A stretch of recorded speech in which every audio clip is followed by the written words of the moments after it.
Por la gracia de Dios seguimos aprendiendo del Evangelio de Juan.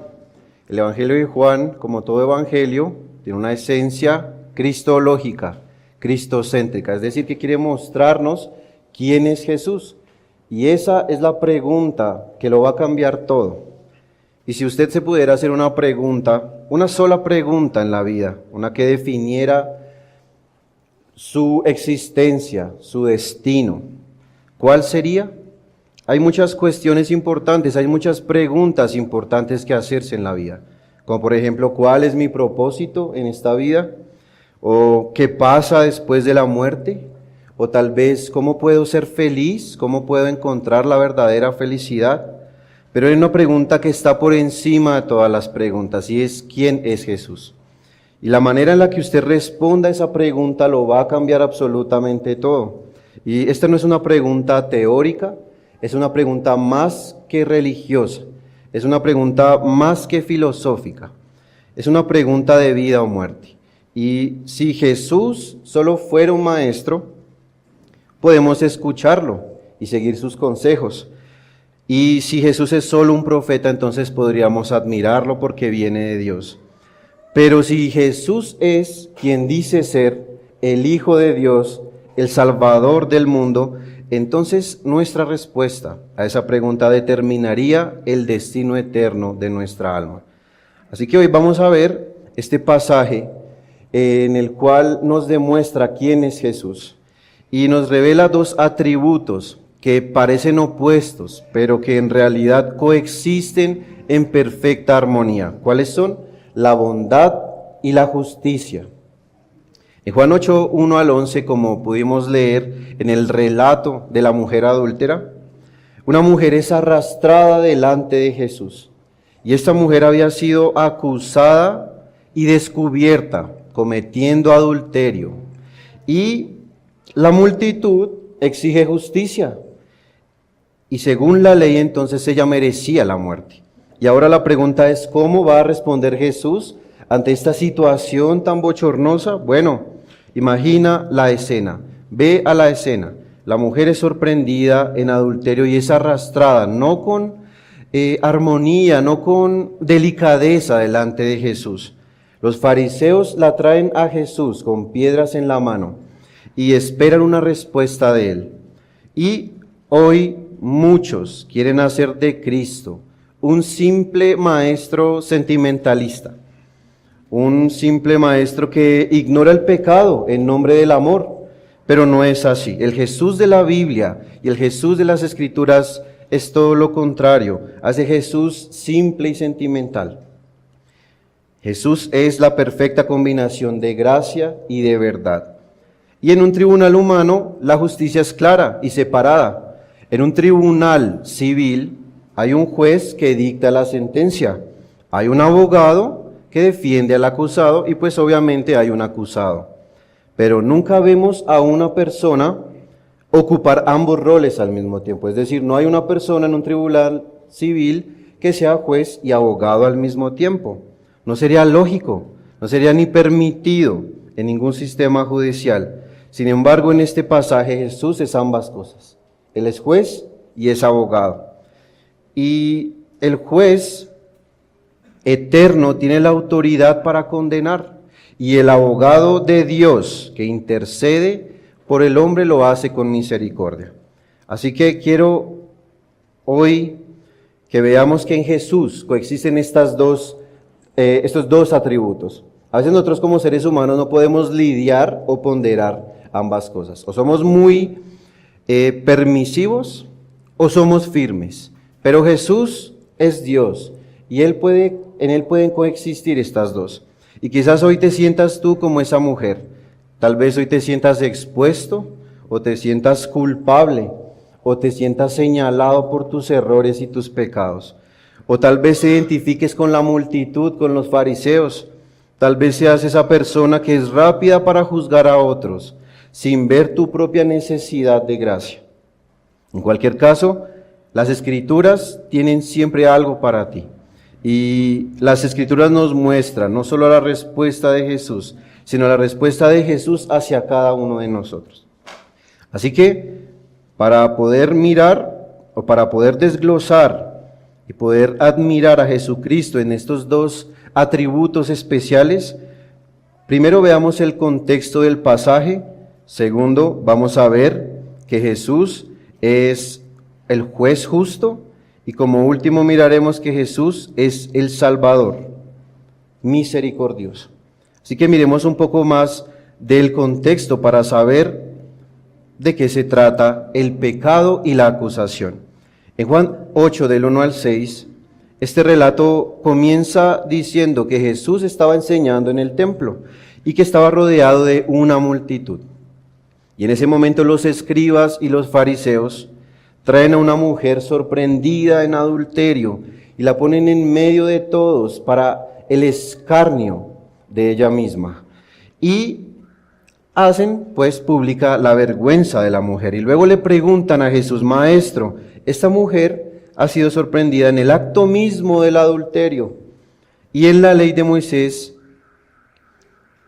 ha sido mandado apedrear a tales mujeres. Y le preguntan: ¿tú pues qué dices? ¿Qué vas a hacer? Bueno, aquí encontramos una encrucijada y hay que desglosarla poco a poco. Los fariseos querían meter al Señor en una encrucijada que parecía una situación imposible. Veamos como primero qué dice la ley de Moisés. En la ley de Moisés, el adulterio era un pecado sumamente grave y menospreciable, porque corrompía la santidad del pueblo y destruía el pacto matrimonial. Veamos por favor rápidamente, acompáñame a Levítico capítulo 20, versículo 10. ¿Qué dice la ley de Moisés con respecto al adulterio?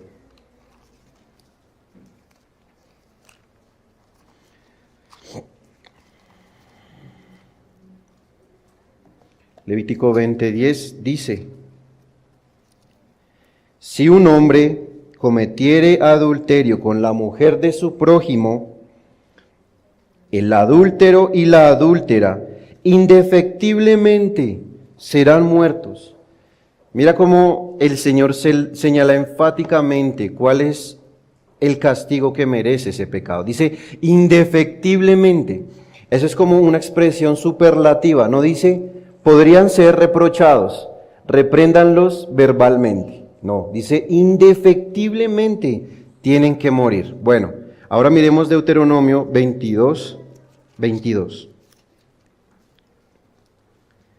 Si fuere sorprendido alguno acostado con una mujer casada con marido, ambos morirán, el hombre que se acostó con la mujer y la mujer también, y así quitarás el mal de Israel. Entonces vemos que en la ley de Moisés se establecía que tanto el hombre como la mujer debían ser condenados a muerte. Y esta pena tenía un propósito y era preservar la pureza del pueblo de Israel. Y también un segundo propósito que era evitar la inmoralidad y que esta inmoralidad trajera la ira de Dios sobre el pueblo. Así que la ejecución por el adulterio solía llevarse a cabo mediante la lapidación. Nosotros como gente moderna del siglo XXI no tenemos ni idea de lo que es una ejecución en público por lapidación. El adulterio no solo era una ofensa personal, sino una traición al pacto de Dios con su pueblo. Y el pueblo de Israel tenía antecedentes. Por ejemplo, los profetas menores o profetas mayores, por ejemplo Ezequiel, cuando trata al pueblo de Dios, del pueblo de Israel como ramera, como un pueblo que traicionó el amor de su Señor. Entonces el adulterio tenía a la vista de los ojos del pueblo de Israel algo delicado. Era algo que afectaba muy profundo el corazón del pueblo de Israel, porque se parecía a ellos, porque el pueblo de Israel fue adúltero. Bueno, así que el adulterio era visto como un acto de corrupción espiritual muy equiparado a la idolatría, que es el primer mandamiento de la ley moral. La infidelidad matrimonial reflejaba la infidelidad de Israel hacia Dios, lo que hacía que el castigo fuera muy severo.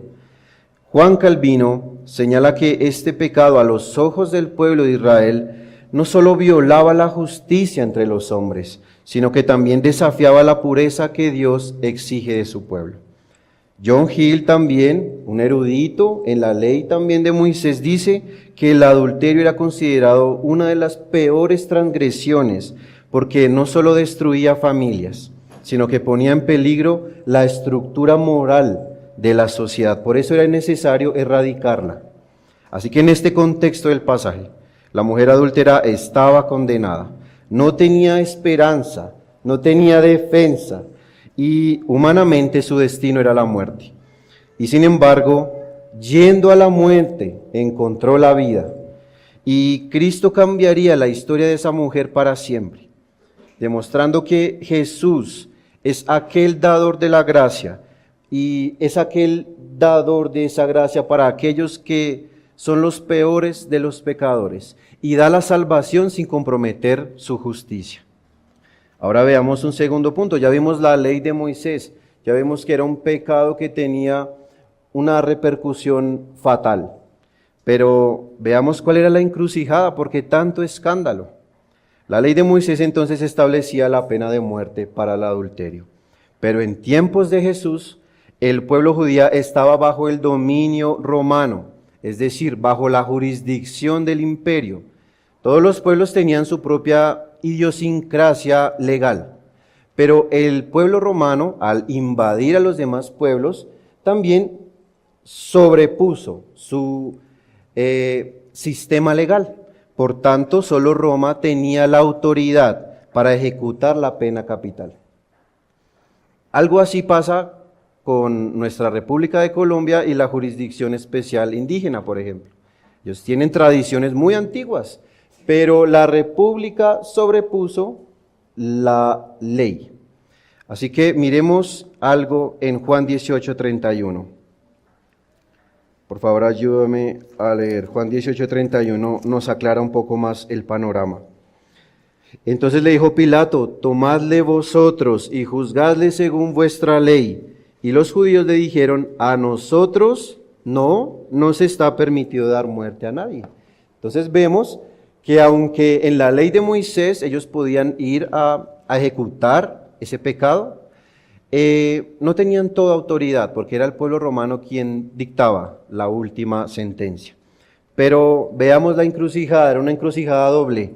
Si Jesús decía que la mujer debía ser apedreada, los fariseos podrían acusarlo ante los romanos de incitar a violar la ley de Roma, de la ley del gran imperio. Pero si Jesús decía que debía ser apedreada, lo acusarían.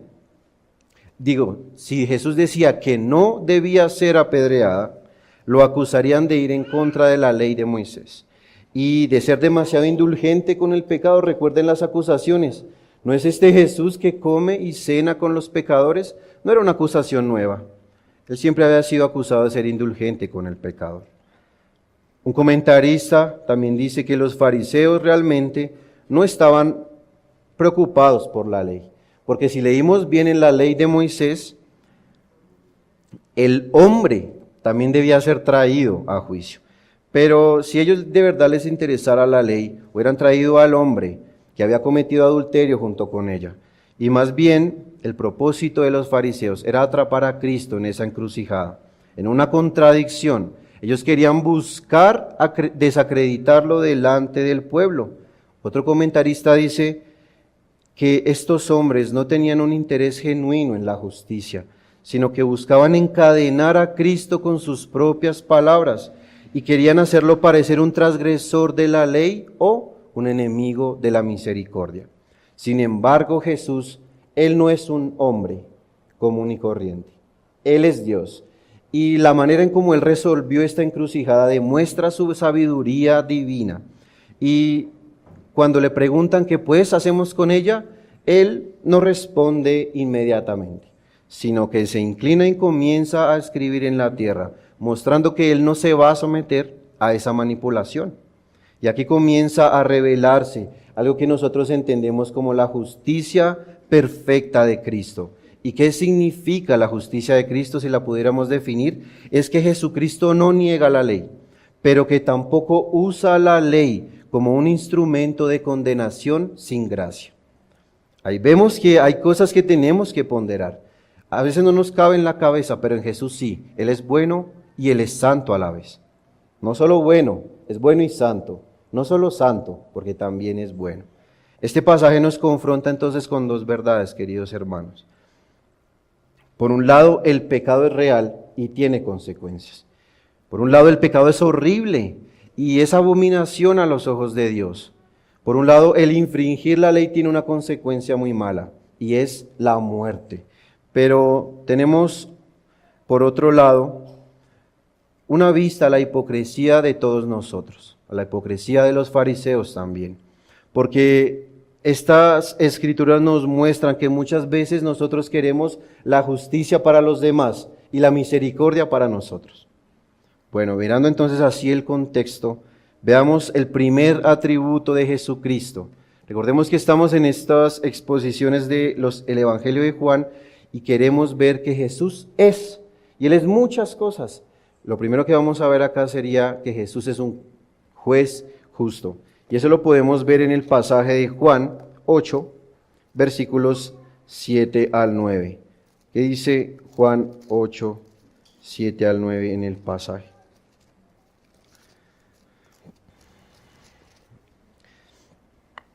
Y como insistieran en preguntarles, enderezó y les dijo: mira lo que dice el juez.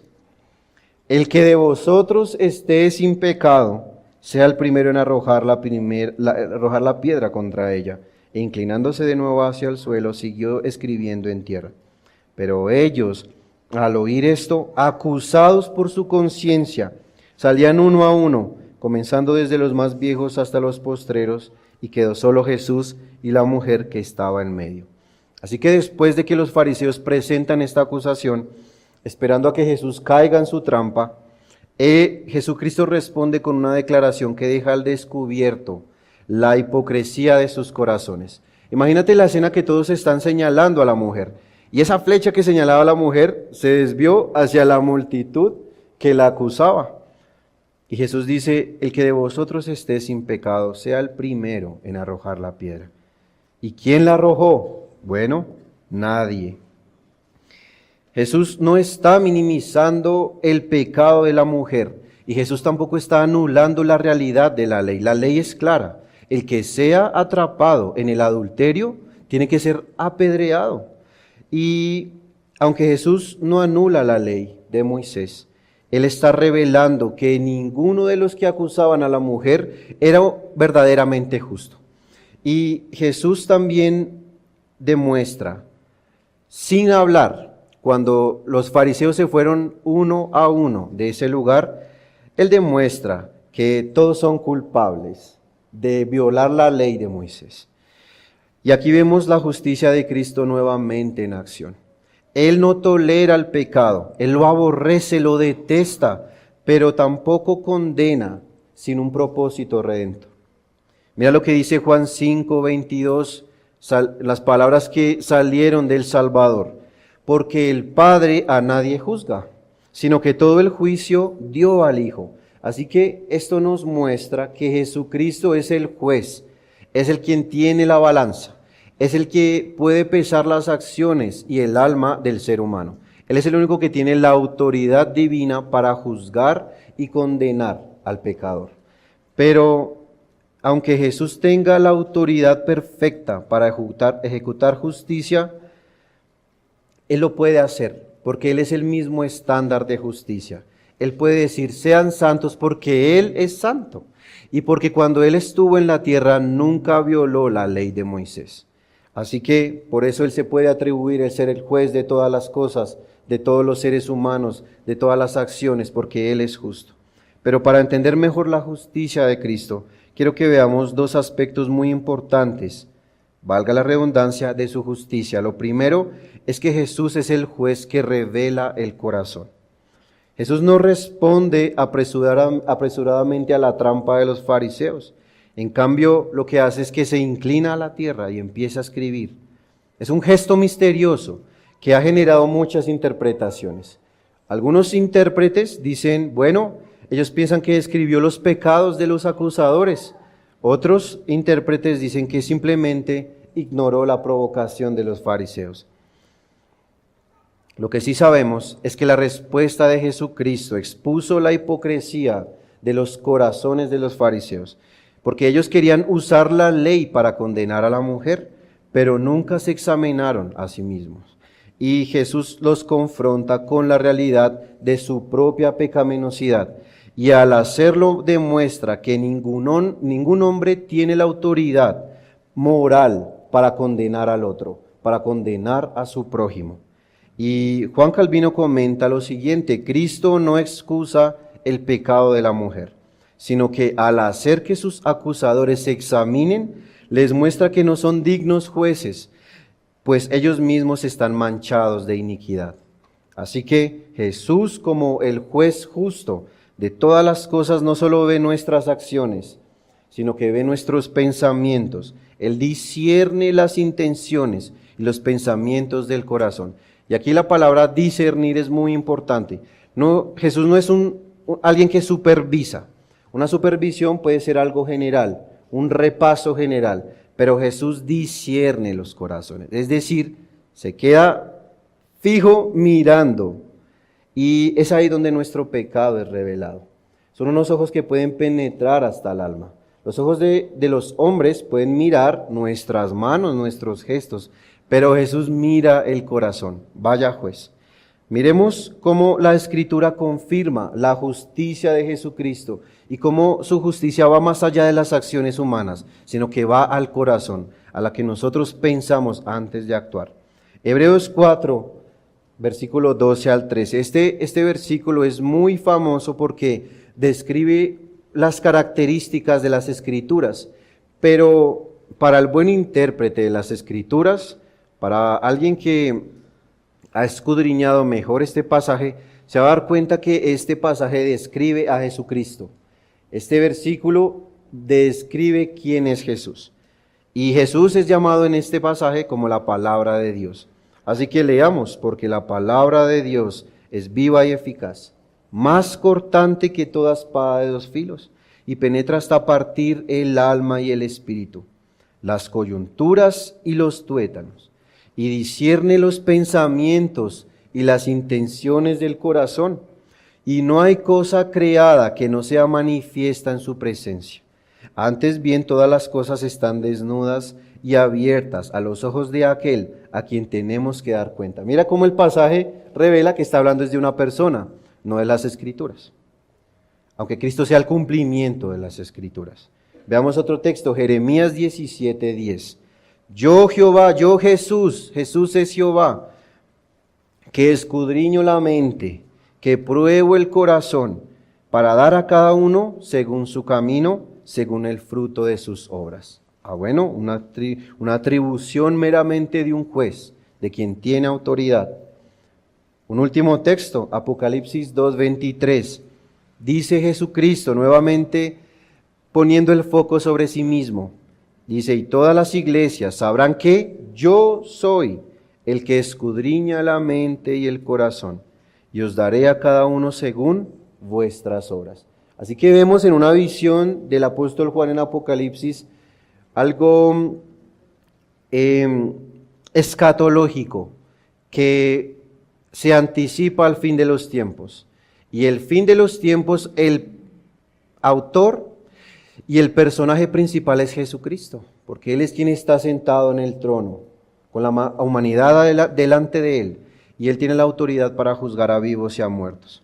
Pero entonces vimos en el texto de Jeremías, y también podemos delucidarlo en los profetas menores y mayores, que Jesús, como el Mesías prometido, debía ser un juez que lo conoce todo, un juez que revela lo oculto. Cuando se revela lo oculto se hace justicia, y este juez no puede ser engañado, este juez no puede ser burlado.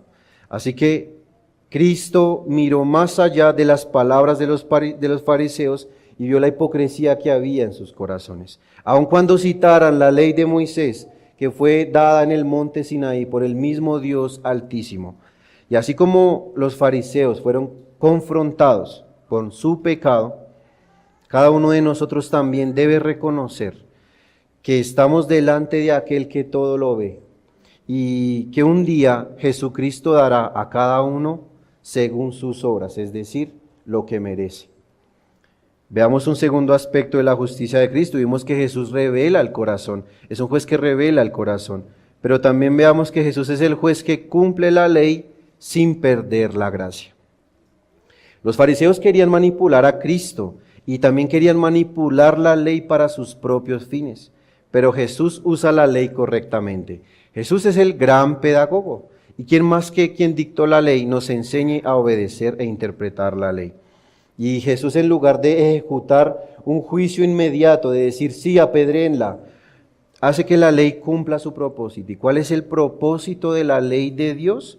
Llevar al pecador al conocimiento de su culpa y llevar al pecador a que mire su necesidad de gracia. Mira Gálatas 3:24. El apóstol Pablo, aclarando un poco más la finalidad exclusiva de la ley, dice lo siguiente: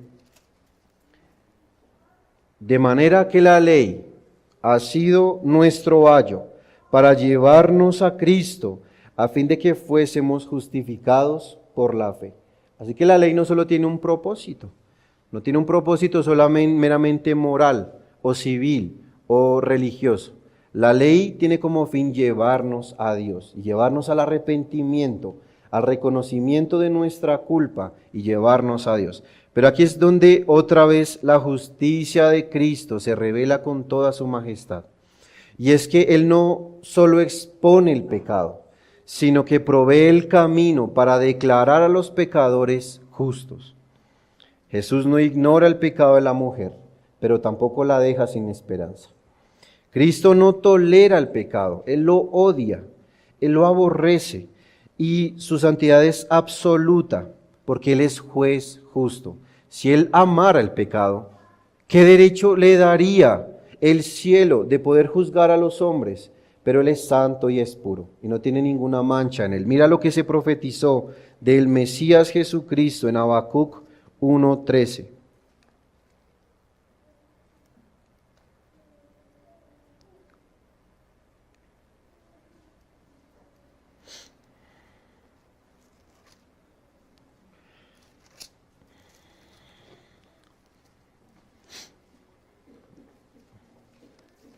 Dice: muy limpio eres de ojos, Jesús, para ver el mal, ni puedes ver el agravio. ¿Por qué ves a los menospreciadores y callas cuando destruye el impío al más justo que él? Podemos coger la primera parte, y es que Jesucristo es tan justo que no puede ver el mal, lo detesta con todo su corazón. En su esencia, en su naturaleza está el odiar el pecado. Así que Jesucristo, como el juez justo, Él mismo provee la justicia que el pecador necesita para ser aceptado por Dios. John Owen enseña: la justicia de Cristo no solo lo capacita para juzgar, sino que en su gracia se convierte en la justicia de aquellos que confían en Él. Jesús, que no tenía pecado, tomaría sobre sí el castigo de la mujer adúltera y cogería sobre sí el castigo que ella merecía. Porque esto es la esencia del Evangelio, querido hermano y amigo. La esencia del Evangelio es esta: que el juez se hace cargo de la condena para que el pecador pueda ser absuelto. Y de la justicia de Cristo y de la gracia podemos derivar dos aplicaciones muy importantes. Primero, que todos hemos quebrantado la ley y que merecemos el juicio y que no podemos justificarnos delante de Dios. En Romanos 3:23, un texto tan conocido, nos dice que todos los seres humanos hemos pecado. Aún los niños más pequeños que no pueden ni siquiera hablar, aún ellos han pecado y están destituidos de la gloria de Dios. Destituido es también un estado legal. Destituido es como alguien que está desterrado legalmente. Cuando un rey emite un concepto legal, eso se hace público al instante. Y eso es lo que Dios dijo cuando vio que toda la humanidad es pecadora. Por cuanto todos pecamos, todos pecaron, están destituidos de mi gloria. Eso dice el Señor. Y la Escritura es clara. La ley de Dios no solo exige una obediencia externa, querido amigo. La ley de Dios exige también una perfección absoluta en nuestras acciones y pensamientos. Ahora examínate a ti mismo. ¿Somos perfectos en palabras, en acciones? No hay excepción y nadie puede alegar inocencia ante el tribunal del juez que discierne el corazón. El teólogo francés nuevamente escribe: todos estamos contaminados por el pecado y por tanto delante de Dios somos culpables. No hay ni uno solo entre los hombres que pueda presentarse ante el tribunal de Cristo confiando en su propia justicia. Nuestra incapacidad entonces, querido amigo y hermano, para cumplir la ley no solo nos deja sin excusa, sino que también nos coloca bajo el justo juicio de Dios. Tú y yo somos la mujer adúltera. Tú y yo no tenemos excusa ante el mal y a la afrenta que hemos hecho ante nuestro Creador. No hay excusa de ninguno de nosotros, la cual pueda ser exhibida ante el tribunal, porque ni el juez te va a creer y la humanidad es testigo de que nadie es justo delante de Dios. Y la justicia de Dios no es como la de los hombres. La justicia de Dios no puede fallar. La justicia de Dios no puede ser parcial. La justicia de Dios no puede ser limitada. Así que el estándar de la justicia de Dios es absoluto y el juicio de Dios es inapelable. Nosotros podemos apelar 3 veces. Y hay un recurso que se llama el recurso de casación, que es cuando ya han pasado muchos recursos de apelación y se llega a la casación. Eso no pasa en el tribunal del Señor. Mira lo que dice Salmo 143, versículo 2, el juicio inapelable del Señor. Salmo 143, 2 dice: y no entres en juicio con tu siervo, porque no se justificará delante de ti ningún ser humano. Ninguno. Teólogo holandés Herman Bavinck señala lo siguiente: la conciencia humana misma da testimonio de nuestra culpabilidad y del juicio que merece. En Dios no hay tolerancia hacia el pecado, porque su justicia es parte de su esencia inmutable. Es decir, la justicia de Dios es algo que Él es en sí mismo. Así que Él no va a tolerar el mal.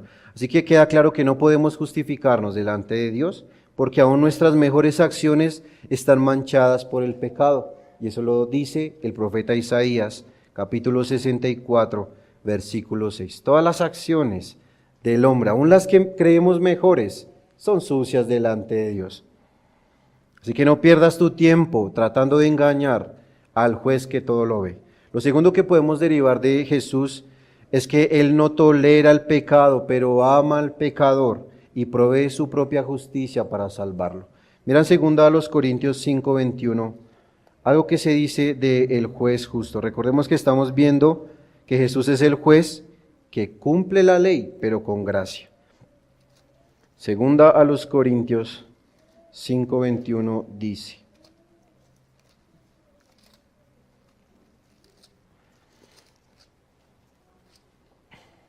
al que no conoció pecado, es decir, Jesucristo, por nosotros lo hizo pecado, para que nosotros fuésemos hechos justicia de Dios en él. Así que aunque la justicia de Dios demande castigo por el pecado, su amor ha provisto un camino para la salvación. Pero Jesús no minimiza el pecado ni lo pasa por alto. Es un juez que puede emitir la condena, pero es un juez que también abre su mano para recibir al pecador. Por eso al principio del sermón te decía que en Jesucristo se pueden ponderar estos dos atributos. Es bueno porque ofrece la salvación, pero es santo porque odia y castiga el pecado. Calvino explica lo siguiente acerca de la obra de Cristo. Cristo, despojándose de su gloria, se revistió de nuestra carne para llevar sobre sí nuestra maldición y hacernos partícipes de su justicia. Así que el juez no solo está interesado en absolverte de la culpa, sino que el juez quiere que seas como Él, que seas justo y seas intachable. Esto significa que el pecado no es ignorado nuevamente. El pecado es castigado en la cruz. El pecado nunca va a dejar de ser castigado, pero fue castigado en la cruz del Calvario, satisfaciendo así plenamente la justicia de Dios. Nuevamente el teólogo holandés dice y enfatiza sobre la obra redentora de Cristo que la obra de Cristo no solo es una obra o un acto de amor, sino que también es un acto de justicia. Dios no puede negar su justicia al perdonar. Por eso en Cristo el amor y la justicia se encuentran perfectamente. Así entendemos entonces que el Evangelio no es solo una invitación al perdón, sino que el Evangelio es un llamado a ser revestidos de la justicia de Jesucristo. No podemos justificarnos a nosotros mismos, pero en Jesús encontramos la justificación que necesitamos para estar al fin en paz con nuestro Creador. Bueno, terminando este segundo punto, sabiendo que Jesús es el juez justo, un segundo atributo es que Jesús es Salvador misericordioso. Y entonces lo vemos en el pasaje, Juan 8 del 10 al 11, después de que los acusadores se marchan uno a uno, dejan solo a la mujer delante de Jesús. Y Jesús dirige estas palabras que encapsulan el corazón del Evangelio. Dice, ni yo te condeno, vete y no peques más. Y aquí encontramos nuevamente dos realidades inseparables de la salvación de Cristo. Primero, su misericordia y segundo, su llamado a la santidad y a la perfección.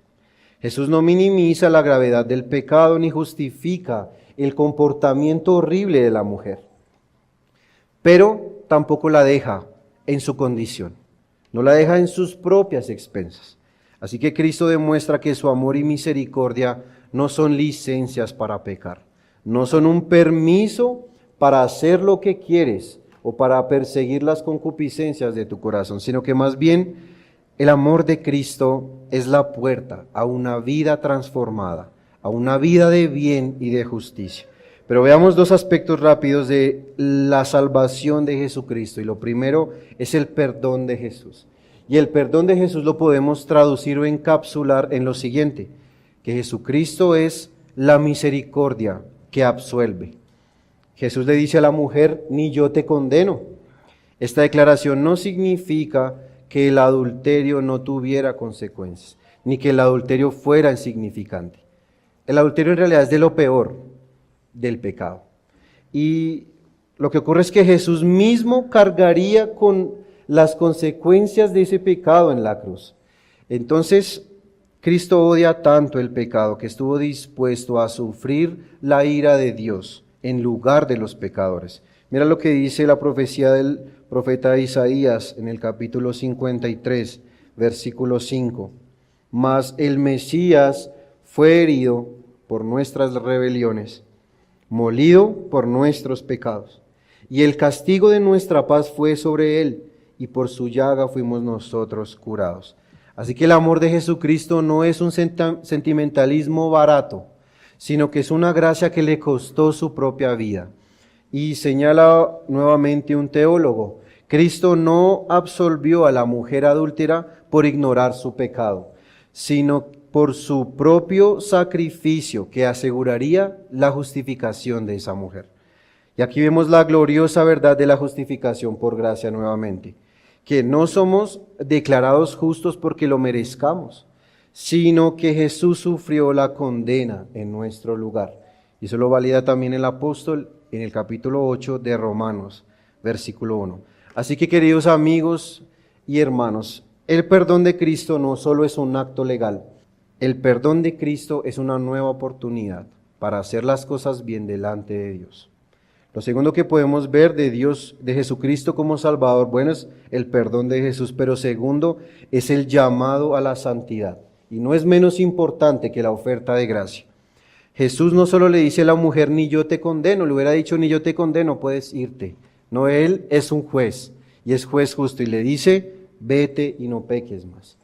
Con estas palabras nos muestra que el verdadero perdón siempre va acompañado de un cambio de vida. Cristo no solo salva del castigo del pecado en la eternidad, sino que nos libra de su dominio en el presente. Es salvador no solo de la condición o de la culpa del pecado. El ser culpables de pecado nos lleva a la muerte, que es el castigo. Pero estamos hablando de algo futuro, sino que Jesús también es salvador de hoy. Te salva del pecado hoy y te aleja de tu horrible condición.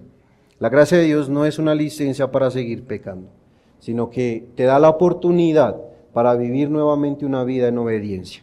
Martín Lutero decía lo siguiente: la fe verdadera no puede existir sin un deseo genuino de abandonar el pecado y vivir en obediencia a Cristo. Así que nuevamente la salvación no es un acto legal solamente de justificación, sino una obra continua de santificación, de erradicación del pecado, de pureza continua. Y Dios nos llama a ser santos porque Él lo es.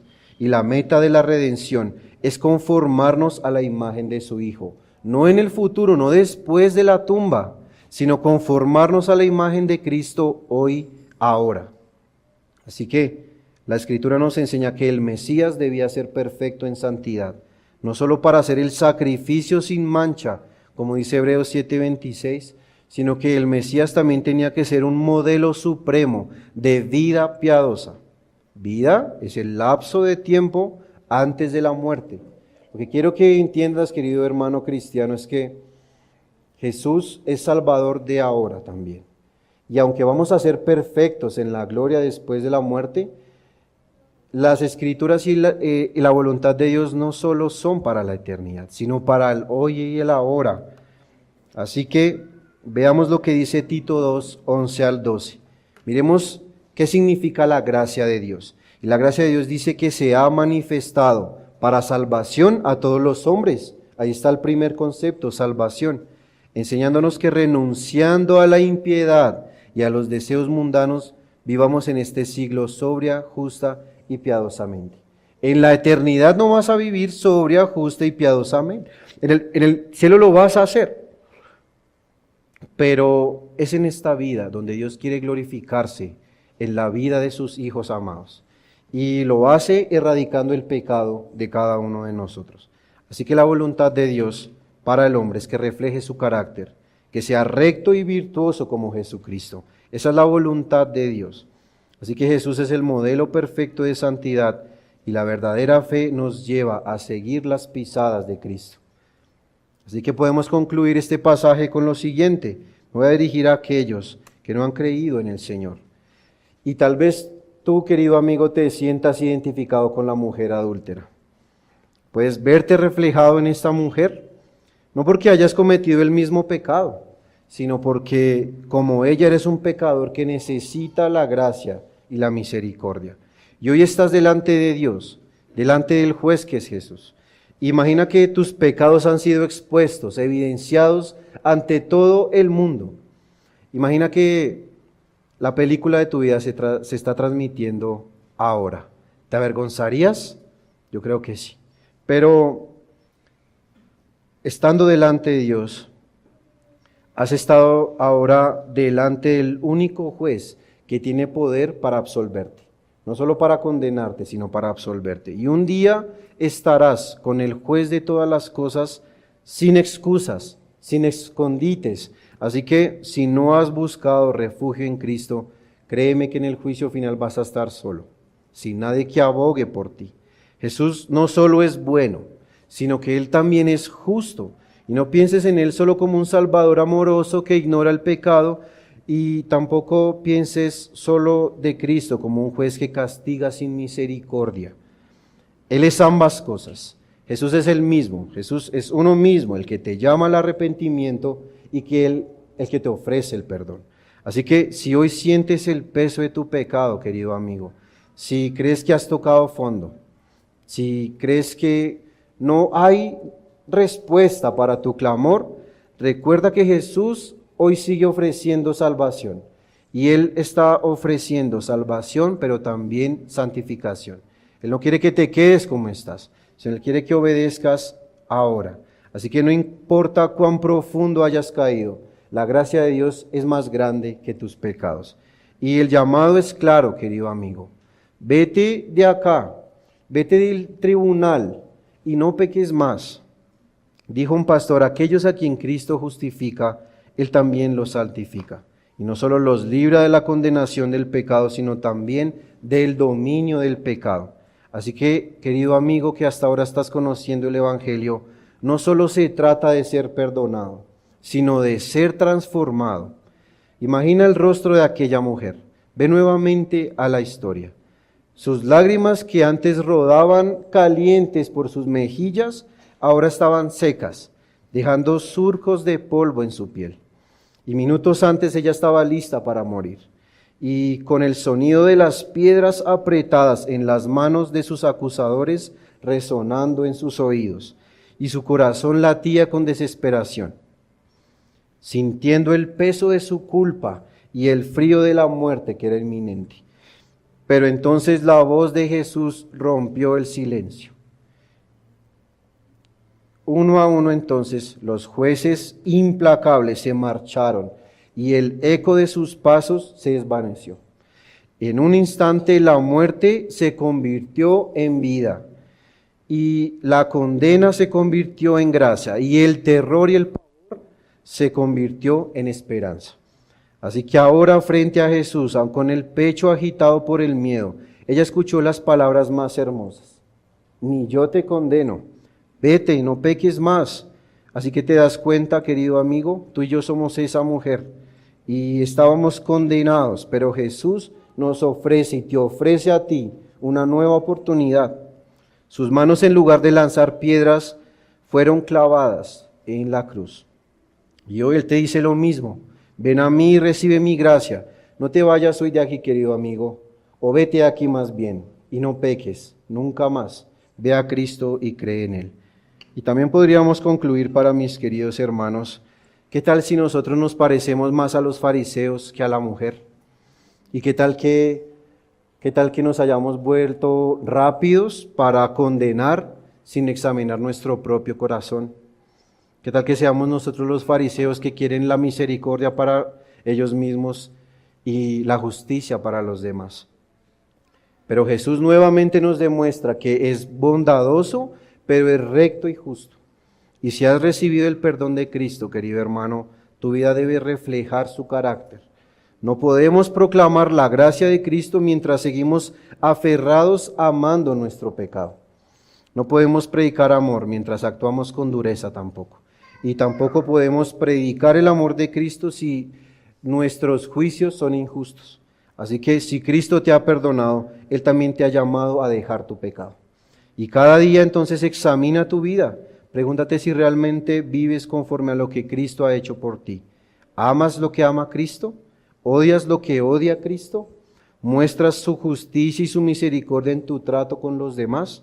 Hoy es el momento de arrepentirnos, amigos y hermanos, y de vivir conforme a la gracia que hemos recibido. No usemos el perdón como excusa para vivir en el pecado. Y escucha las palabras de Jesús, vete y no peques más.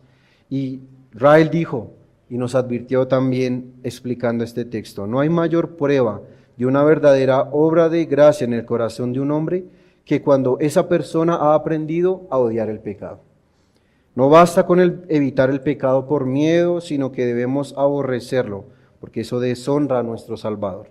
Así que quiera el Señor que esta verdad de Jesucristo, quien es bueno y santo a la vez, nos transforme y que no solo nos conformemos con escuchar el Evangelio, sino que más bien podamos ser capacitados para vivir con un corazón arrepentido y una vida renovada en Jesucristo, quien merece siempre toda la gloria.